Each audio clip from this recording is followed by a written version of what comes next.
Benjamin Camboulive, vous nous avez rejoint, vous êtes porte-parole d'Alternative Police CFDT. C'est un plaisir de vous avoir sur le plateau. Si on vous a demandé de venir, c'est que c'est très intéressant ce qui se passe depuis une semaine autour de cette émission de Radio Nova qui s'appelle La Dernière et de cette chronique dite humoristique de Pierre-Emmanuel Barré. Alors, pas grand monde le connaissait avant et peut-être que ça s'appelle la prime à l'outrance et c'est faire parler de soi, mettre la lumière en attaquant les policiers. Il s'est permis dimanche dernier, dans une chronique, je le répète, dite humoristique, de comparer Daesh à la police. C'est une séquence qui dure 5 minutes, d'une violence inouïe, où finalement, en l'écoutant, on se dit mais où est la frontière entre l'humour et le militantisme politique? Des humoristes ont été condamnés précédemment, je pense par exemple à Dieudonné, puisque la justice avait considéré qu'il n'était plus sur le terrain de l'humour lorsqu'il chantait Chaud Ananas, mais qu'il était sur un terrain d'incitation à la haine, d'injure, et il a été condamné en première instance et en appel. Il s'avère que Pierre-Emmanuel Barré est visé par une plainte du ministre de l'Intérieur, Laurent Nunez, qui qualifie d'inqualifiable justement les propos. Il dénonce des propos inqualifiables prononcés par cet humoriste. On aurait pu imaginer que Pierre-Emmanuel Barré allait présenter ses excuses. Bien au contraire, il se justifie, il persiste et signe sur les réseaux sociaux, puisque Radio Nova défend la liberté d'expression après une plainte de Laurent Nunez, et il marque Nova propre et sans bavure, entre parenthèses, ça change de la police. Écoutez ce que disait ce fameux humoriste dimanche dernier. Non, ils vont pas se réveiller un matin et admettre que ces institutions sont structurellement brutales, racistes et déresponsabilisantes. Mon enquête ira plus vite. Des viols, des mutilations, des meurtres et des mecs qui se filment en train de faire tout ça en se marrant. En fait, la police et la gendarmerie, c'est Daesh avec la sécurité de l'emploi. Merci de m'avoir écouté. Et dans cette séquence qui dure 5 minutes, il parle du ministre de l'Intérieur comme d'une cuve à pisse. Pardonnez-moi de le dire ainsi, chers auditeurs, mais c'est comme ça que Pierre-Emmanuel Barré parle et du ministre de l'Intérieur et vous avez entendu donc de la police. Benjamin Camboulive, porte-parole d'Alternative Police CFDT, vous lui répondez quoi ? C'est une honte de A à Z, tout son propos, que j'ai dû souffrir d'écouter en entier. C'est à vomir. Bien sûr que ça a condamné. Bien sûr que ça a condamné. C'est quelqu'un qui fait son beurre en surfant sur cette haine de la police, mais bien plus largement sur la haine de l'État, la haine propagée donc par des extrémistes de gauche qui sont entièrement acquis à sa cause. Dans la salle, on entend le ACAB qui est crié assez distinctement. Alors, ACAB, pour les auditeurs qui ne savent pas, bastard, voilà, tous les policiers sont des bâtards. C'est ça. Et il compare donc la police nationale à Daesh. Et ce que dit la personne qui partage le micro avec lui, c'est qu'il va se produire au Bataclan, ce monsieur. Et il compare la police nationale à Daesh. Donc, ce qu'on peut se demander quand même, c'est est-ce qu'il y a possibilité de penser 2 secondes aux victimes, de penser 2 secondes à mes collègues intervenants, ou est-ce que vraiment on a un système qui nous contraint à nous coucher devant ce genre de personnes ad vitam aeternam. C'est pas de la liberté d'expression qui permet absolument tout et n'importe quoi. C'est pas de l'humour qui fait, c'est pas du sarcasme. Là, il est très clairement sur de la politique, sur des insultes, sur de la diffamation. Et encore une fois, c'est pas que la police qui est visée, c'est vraiment l'État, parce que pour mémoire, les policiers sont des fonctionnaires. Donc si les policiers sont des violeurs, sont des violents, et qui sont recrutés par l'État, il nous explique simplement que c'est l'État qui est Daesh, puisqu'il nous recrute comme ça. Donc son discours ne doit pas passer, devrait être sanctionné, mais comment ça se passe concrètement ? Ça va dépendre de l'appréciation du magistrat. Mais dans tous les cas, la sanction sera faible, la sanction sera dérisoire. Vous avez 2 cas de figure. Soit c'est un magistrat qui est très orienté politiquement et qui va lui prêter le bouclier de la liberté d'expression, donc auquel cas le parquet va faire appel, ou alors il aurait une sanction, mais c'est quoi la sanction ? C'est un avertissement pénal probatoire, c'est une amende, c'est rien qui va l'affecter. Oui, mais regardez par exemple Dieudonné aujourd'hui ne peut plus se produire dans des très grandes salles en France. Il a été marginalisé parce que condamné à plusieurs reprises, et notamment parce que la justice considérait que dans ces spectacles, il y avait cette incitation à la haine. Et donc aujourd'hui, vous avez des annulations de spectacles de Dieudonné parce qu'il y a un risque de trouble à l'ordre public. Moi, ça va être très intéressant de voir ce qui va se passer effectivement sur le terrain judiciaire. C'est une question qui est essentielle, Sébastien Ligné. D'abord, vraiment depuis le début du week-end, je me suis posé la question, est-ce que c'est important d'en parler ?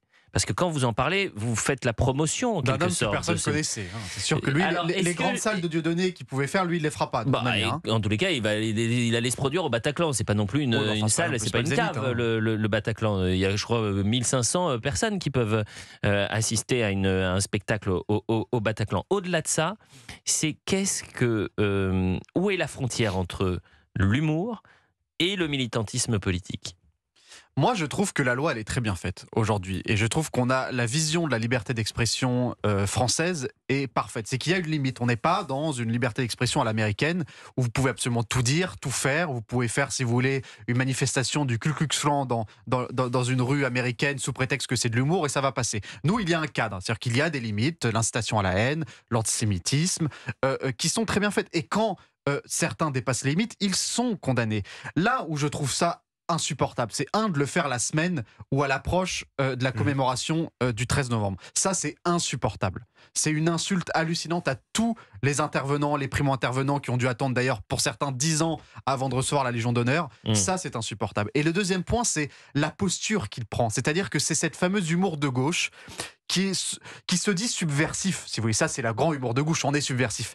Alors qu'en réalité, c'est tellement facile dans ce pays de faire des blagues sur les policiers, sur les riches, sur les gens de droite, sur les catholiques. Voilà, c'est facile, c'est des cibles faciles. Le vrai humour subversif, mais ils le feront pas, ce serait de faire des blagues sur tout le monde, ce serait de faire des blagues sur les musulmans, ce serait de faire des blagues sur les transsexuels, ce serait de faire Voilà, c'est ça l'humour subversif, c'est ça un humour qui s'attaque à tout le monde. Et quand on s'attaque à tout le monde avec une certaine caricature, avec un certain degré d'humour, alors on s'attaque à personne, parce que tout le monde en prend pour son grade, et donc il n'y a pas un sentiment de s'attaquer à une communauté. Il se cache en disant mais c'est l'esprit Charlie, c'est la satire, etc. Pardonnez-moi, si vous attaquez tout le monde, comme le fait Charlie Hebdo, parfois de manière très rude, là d'accord, mais là, comme vous dites, il y a un terrain de chasse.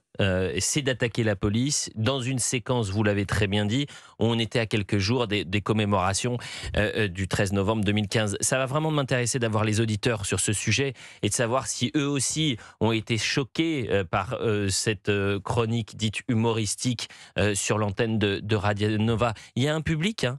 Il y a un public qui est de plus en plus nombreux chez Radio Nova. Monsieur Pigasse, le propriétaire, qui assume de se lancer dans les médias en disant moi, c'est une politique de gauche pour lutter contre l'extrême droite. C'est que les anciens de France Inter. Non, mais qu'il aille jusqu'au bout, qu'il invite désormais, puisque c'est la liberté d'expression qu'il défend à travers ça, qu'il invite Dieudonné, qu'il lui fasse faire une chronique sur Radio Nova. Vous souhaitiez réagir, Benjamin Camboulive? Oui, ce que je voulais dire, c'est que pendant qu'on a un système qui n'arrive pas à contrer ce type de discours, la haine anti-police, elle se banalise encore et toujours plus, parce que vous avez une incitation directe à rejeter l'autorité de l'État, à rejeter l'autorité de la police. Pourquoi les respecter, les policiers, quand ils sont décrits de la sorte? Donc il faudra arrêter de s'étonner de voir que les refus d'obtempérer augmentent, par exemple, puisque l'autorité de la police n'a aucune pertinence. Et c'est même une caution morale, une de plus, donnée à ceux qui s'en prennent physiquement aux forces de l'ordre. On vous explique que la police, c'est Daesh. Donc c'est même bien de taper dessus. Et effectivement, le public, c'est le même. Cet humoriste, Pierre-Emmanuel Barré, a été soutenu par qui? Par les soulèvements de la Terre. Alors les auditeurs se disent, qu'est-ce que c'est les soulèvements de la Terre? C'est une association militante, radicale, pro-écologie, qui par exemple était à Sainte-Soline. Mais qu'est-ce que c'est Sainte-Soline? Sainte-Soline, c'est 66 gendarmes blessés en mars 2023. D'accord. Et Sainte-Soline, c'est l'écoterrorisme. Ce n'est pas mon expression, c'était l'expression du ministre de l'Intérieur à l'époque, Gérald Darmanin. Association qui a failli être dissoute. Mais bien sûr, mais vous voyez, le climat, il est soutenu donc par les soulèvements de la Terre, en disant d'ailleurs, le tweet des soulèvements de la Terre est passionnant. Ils disent tant mieux. Il y avait pas suffisamment, cette chronique n'avait pas été suffisamment relayée. Merci à Laurent Nunez de porter plainte parce que vous lui donnez un second souffle. Éric Revel, vous avez été patron de station de radio. Vous dites quoi, Monsieur Pigasse, aujourd'hui? Je lui dis qu'il va sans doute, j'espère, avoir l'ARCOM sur le dos aussi, l'autorité de régulation des médias, parce que là, c'est quand même, comme vous le dites, mais moi je vais plus loin, c'est une incitation. C'est une justification de l'incitation à la violence contre la police et contre les gendarmes. C'est ça en fait, parce que quand vous dites, alors il y a eu récemment des dérapages, des bévues policières. Certains de vos collègues ont été accusés de viol. Bon, mais globalement, si on n'avait pas la police, si on n'avait pas la gendarmerie aujourd'hui, dans quel état serait ce pays. Dans quel état serait-il? Donc M. Pigasse, qui assume d'être de gauche, il a le droit, mais est-ce qu'il soutient la déclaration de son chroniqueur? Est-ce que l'Arcom va se saisir de ce dérapage qui est une incitation à la violence contre la police et la gendarmerie dans ce pays? C'est ça qui m'intéresse maintenant. Parce que comme vous l'avez dit, la justice, sans doute, suivant ceux qui vont regarder cette plainte, s'ils ont un biais idéologique, ils considéreront que c'est de la liberté d'expression. Quand on s'attaque de cette manière frontale aux forces de l'ordre, en les comparant à Daesh, hein, avec ce type qui va se produire au Bataclan, hein, quand on sait comment le RAID, comment la BRI sont intervenus, comment la police nationale est intervenue pour éviter davantage de carnage, davantage de morts, écoutez, on ne peut être que révolté. Ouais. On et revient Monsieur dans Barret, une s'il a un seconde. problème, il va appeler le premier numéro qu'il va appeler. S'il a un problème, il va appeler la police. Hein, donc c'est toujours pareil. Et qui sera Et qui, à eux, ils l'entrée vont du répondre, Bataclan pour protéger son concert, c'est évidemment les forces de l'ordre.